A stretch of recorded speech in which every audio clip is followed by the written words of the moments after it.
Bienvenue à tous, nous recevons sur ce plateau Eric Myers. Bienvenue à vous, vous êtes acteur de l'éducation dans les institutions supérieures et universitaires.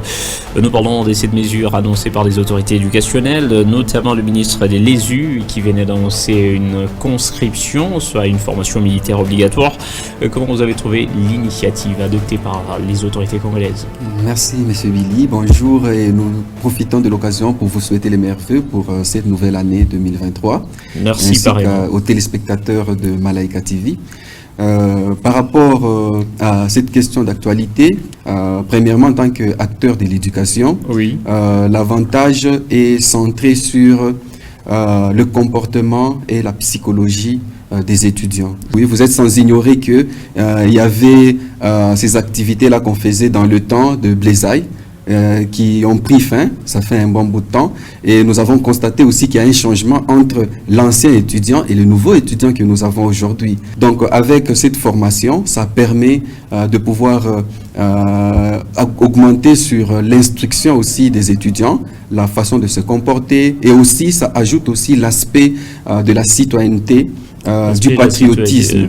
Formation militaire. Alors la différence, l'opinion se demande quelle différence il y aura entre les étudiants issus de ces différentes formations qui venaient d'être annoncées par le ministre de l'ESU. Quelle différence il y aura entre cette formation et celle dans les écoles militaires ou paramilitaires en RDC? Okay. Pour les écoles militaires, la formation est complète. C'est ça la réalité. Mais pour les étudiants qui vont subir cette formation, c'est une formation qui est partielle et qui prépare l'étudiant à pouvoir être prompt à chaque moment lorsqu'il y a nécessité de pouvoir venir soutenir l'armée. Parce qu'en réalité, l'armée ne doit pas puiser dans cette jeunesse délinquante. L'armée doit puiser dans la jeunesse qui est déjà instruite. Tout ça demande que vous puissiez d'abord avoir un esprit d'intellectualisme. C'est pourquoi ce choix-là de former les universitaires est très capital.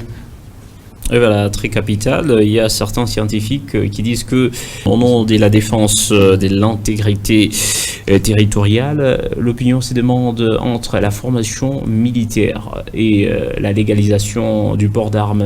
Qu'est-ce qui garantit une bonne défense du pays? Je pense que la légalisation de port d'armes a aussi ses points faibles, ses conséquences. Lorsqu'on ne sait pas bien faire le suivi ou de la circulation des armes au sein de la population. Notre pays n'est pas encore si développé pour arriver à ces niveaux-là, mais ça c'est déjà un pas. Lorsque nous formons notre jeunesse, la jeunesse à tout moment peut être sollicitée en cas d'extrême urgence et elle peut s'en servir des armes. Au lieu de ce qu'on faisait dans le temps, on peut récupérer les jeunes délinquants, les koulouna, parce qu'il y a nécessité, on les donne des armes, nous avons vu ces genres de choses. Parce que la formation de cette jeunesse ne veut pas dire que les jeunes deviennent directement des militaires, non. On les prépare, parce qu'en cas de nécessité, le pays recourt à sa jeunesse pour la défense. Parce que nous savons que notre armée a été tellement infiltrée qu'il faut que la jeunesse puisse se prendre en charge le développement de son pays, en commençant surtout par la sécurité. Et donc, avec cette formation qui a ce caractère obligatoire, ça permet de relever les points faibles de certains caractères d'autres personnes. Et donc, ce n'est pas qu'on est en train d'imposer à une personne, mais je prends l'exemple de la Chine. Aujourd'hui, la Chine se développe parce que on dirait que, si vous les observez, ils ont même esprit, même façon de réfléchir pour pouvoir faire avancer leur pays. Un Chinois, vous ne savez pas les différencier par rapport à leur façon de se comporter, leur caractère, leur façon de défendre leur pays. Donc vous sentez que tout ce qu'ils font, même ailleurs, dans d'autres pays, ils travaillent dans le compte du développement de leur pays. Et qu'est-ce qui entre en jeu? Ils font aussi la formation militaire obligatoire? Oui, ils sont passés par là. Nous savons que la Chine a eu cette obligation. Donc pour eux, c'était plus dans le domaine de sport, dans l'obligation de faire les arts martiaux, tout ça, ça les a permis d'être forgés parce que la formation militaire n'est pas loin de cette formation-là, qui étudie le terrain. Parce que au niveau de l'armée, on n'a pas besoin seulement d'un seul domaine.